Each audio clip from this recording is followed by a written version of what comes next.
अस्सलाम वालेकुम class ADADS। हमारा इन्वायरमेंटल साइंस का सेशन 14 का जो लेक्चर जारी था उसी को ही कंटिन्यू करेंगे। कल हमने पावर्टी के बारे में पढ़ा था, आज हम पढ़ेंगे अर्बनाइजेशन के बारे में। ठीक है, ये वही नोट्स हैं जो आप लोगों को प्रोवाइड किए गए थे लास्ट सेशन के दौरान में। ठीक है, तो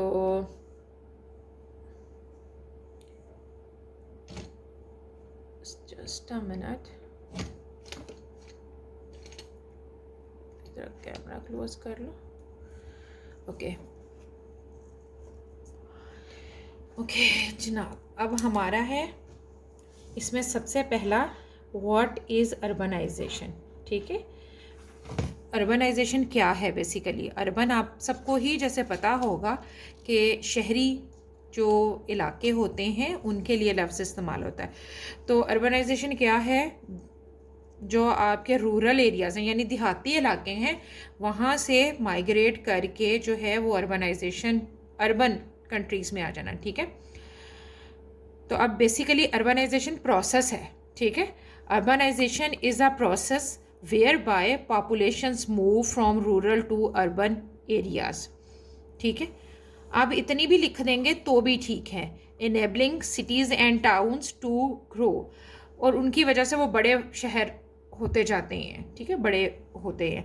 अच्छा, अब इसमें मुख्तलिफ रीजंस आती हैं। कुछ लोग जैसे अपने बच्चों को पढ़ाने के लिए आ रहे हैं, एक बंदा है उसकी जॉब है और उसको ट्रैवल बहुत करके आना पड़ रहा है, और तो वो सोचता है कि जी मेरे फॉर एग्ज़ाम्पल के 10,000 अगर कमा रहा हूँ तो 5,000 जो है वो आने जाने के किराए ट्रांसपोर्टेशन में लग रहे हैं, और फिर यहाँ पे ट्रांसपोर्टेशन की उतनी बेहतर सहूलियात भी मौजूद नहीं है, देर लग जाती है घर पहुँचते हुए, ऑफिस पे भी आते हुए, तो बेहतर है कि मैं रहायशी यहाँ पे रख लूँ। ठीक है, It can also be termed as a progressive increase in the number of people living in towns and cities. इसको हम मतलब इस तरीके से भी कह सकते हैं कि जो सिटीज़ और टाउन्स के अंदर लोग रहते हैं उनका के मिकदार में इजाफा होता है। ठीक है, यानी जो लोग रहने वाले हैं 100 रह रहे थे 200 हो गए या 500 हो गए। It is highly influenced by the notion that cities and towns have achieved better economic, political and social mileage as compared to rural areas. क्यों है ये? ठीक है, ये है जी इसकी रीज़न। ठीक है, इट इज़ हाईली इन्फ्लुएंस्ड, इसलिए मुतासिर होते हैं कि हमारे दिमाग में ये बात होती है कि शहरों में इकोनॉमिक, पॉलिटिकल और सोशल बेहतर सहूलियात मुहैया होती हैं। हकीकत भी है ये बहरहाल बात कि आपको ज़्यादा बेहतर जो है वो फैसिलिटीज़ प्रोवाइड होती हैं। जैसे कॉलेज है आपको रूरल एरियाज़ में नहीं मिलेंगे, देहात के अंदर जो है वो नहीं मिलेगा, शहरों के अंदर होते हैं कॉलेजेस, यूनिवर्सिटीज़, मेडिकल कॉलेजेस हो गए ये वो। Accordingly, urbanization is very common in developing and developed world as more and more people have the tendency of moving closer to towns and cities to acquire privileged social and economic services as well as benefits. अच्छा, दोनों जगह पे ये developing countries में भी developed में भी जो अब डेवलप्ड कंट्रीज़ हैं वो भी आखिर इस प्रोसेस से गुजरने के बाद ही जो है वो अब पहुँचे होंगे इस पे कि वहाँ पे भी जो गांव में ये छोटे इलाकों में रहने वाले लोग थे वो शहरों की तरफ जो है वो मूव कर गए, और वजह वही थी कि उनको वहाँ पे अच्छी इकोनॉमिक सर्विसेज जो हैं वो उनके फ़ायदे था उसमें, इसलिए वो मूव कर गए। These include social and economic advantages such as better education. ठीक है, मतलब अब ये हर फैमिली जो है वो वेरी करेंगी कि किस वजह से वो हुए हैं। ठीक है, दो इसके जो हैं वो हैं सोशल और इकोनॉमिक एडवांटेजेस। बेहतर एजुकेशन है, हेल्थ की फैसिलिटीज़ अच्छी हैं, सैनिटेशन है, हाउसिंग घर अच्छे बने हुए होते हैं, बिजनेस अपॉर्चुनिटीज़ बेहतर हैं, एंड ट्रांसपोर्टेशन के मौके भी ज़्यादा होते हैं। द मेजॉरिटी ऑफ, क्योंकि गांव में तो ज़्यादातर लोगों के पास अपनी जो बैलगाड़ियाँ हैं उन पे सफ़र कर लिया, साइकिलें हो गई, या लोग पैदल ज़्यादा सफ़र कर लेते हैं। The majority of people move to cities and towns because they view rural areas as places with hardships and backward primitive lifestyles. ये भी एक उसकी रीज़न है, ठीक है। मेनली जो है वो सोशल और इकोनॉमिक रीजंस ही हैं। हाँ, कुछ लोग जो हैं वो इसलिए भी करते हैं कि उनका जहन में ये बात है कि जी मुश्किल रहना है वहाँ पे, क्योंकि वहाँ पे जो है वो कदीम जो लाइफस्टाइल है वो है मौजूद। Therefore as populations move to more developed areas the immediate outcome is urbanisation. तो अब जो पॉपुलेशन जो है वो रूरल एरिया से ट्रैवल करेगी तो उस प्रोसेस को हम कह देते हैं urbanisation. This normally contributes to the development of land for use in commercial properties, social and economic, sport, institutions, transportation, and residential buildings. Eventually, these activities raise several urbanization issues.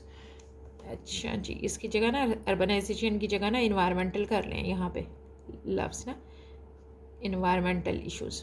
तो उन ये सारी चीज़ें जो हैं इनकी वजह से इन्वायरमेंटल इश्यूज़ हैं, ये हम अब आगे तफसील से पढ़ने हैं। पहले हैं causes. Various causes of urbanisation, the factors which contributes to the urbanisation are. अच्छा, मैं अब ये ना यहाँ से पढ़ के नहीं बता रही, अगर आप लोगों को बीच में से कोई चीज़ समझ ना आए तो फिर आप वो चीज़ पूछ सकते हैं मुझसे, क्योंकि बेसिकली तकरीबन वही चीज़ें ही हैं जो कल हमने पॉवर्टी में भी डिस्कस कर ली थी, ठीक है। सबसे पहले है इंडस्ट्रियलाइजेशन, जो सबसे मेन रीज़न है लोगों के शिफ्ट करने की, वो है इंडस्ट्रियलाइजेशन।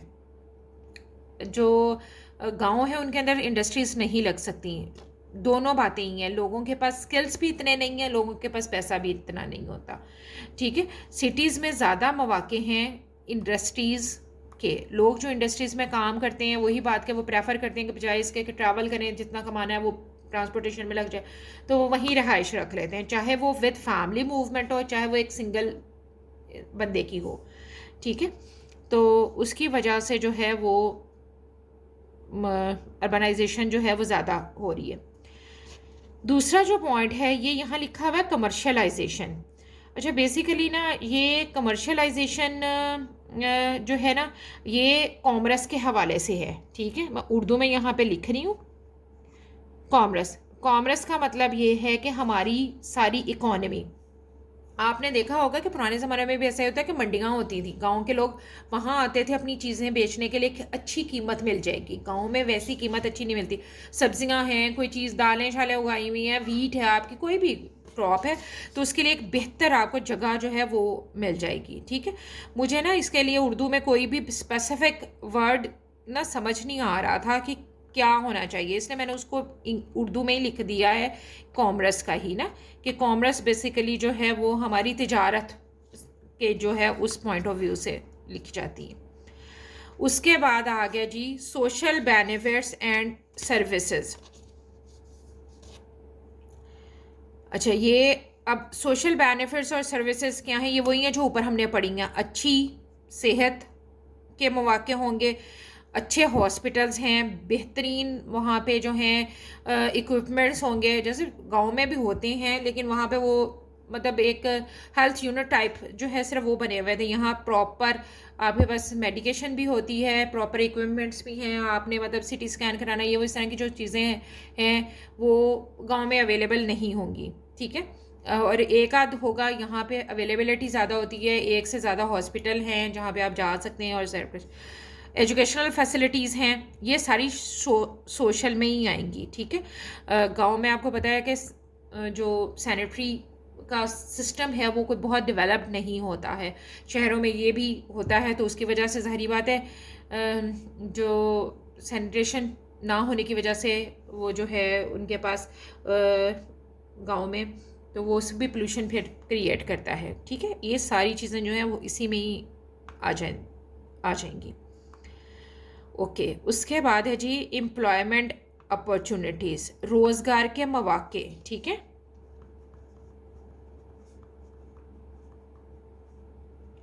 अब गांव में क्या है, ज़्यादा से ज़्यादा ये है कि जी आप जो है वो खेती बाड़ी में हाथ बटा लेंगे और वो सारा कुछ यहाँ पे ज़्यादा है। फॉर एग्ज़ाम्पल मैं इसकी एक आपको एग्ज़ाम्पल बता देती हूँ कि ट्रांसपोर्टेशन ही है, ठीक है। अब वहाँ पे तो इस तरह का कोई नहीं है, आप ड्राइवर कर लें, टैक्सी चला लें, बस चला लें, कोई कमर्शियल वैन चला लें, तो आपके पास ज़्यादा मौके आ जाते हैं। ये एक अपॉर्चुनिटी है। बाकी भी ज़ाहिर बात है ऑफिस की इवन जॉब्स जो हैं वो ज़्यादा बेहतर जो हैं वो मौके आपके पास हैं, मिल जाते हैं। उसके बाद है जी modernisation and changes in the mode of living. ये बहरहाल एक ऑप्शनल उसमें आ जाती है कि बहुत सारे लोग, जैसे हमने पहले भी पढ़ा, कि इस हवाले से भी आते हैं कि गांव की जो ज़िंदगी है वो जो है वो पुराने ख़यालात रखने वाले लोग हैं वहाँ पे, और कदीम चीज़ें हैं इस्तेमाल करने वाली, उनकी लाइफस्टाइल ही वैसे, कच्चे घर हैं, वॉशरूम्स का वो प्रॉपर वाला जो है सिस्टम वहाँ नहीं है, और इस तरह का मतलब आपका पूरा जो लाइफस्टाइल है वो उसमें डिपेंड करता है। हर चीज़ ही इसमें आ जाती है। लिबरल समझ लें कि होना जो है वो लिबरल जो थोड़ा बहुत हो जाते हैं तो वो मॉडर्न होने के चक्कर में जो है वो शिफ्ट कर जाते हैं। ठीक है। इसके बाद जनाब लास्ट पॉइंट जो है हमारे पास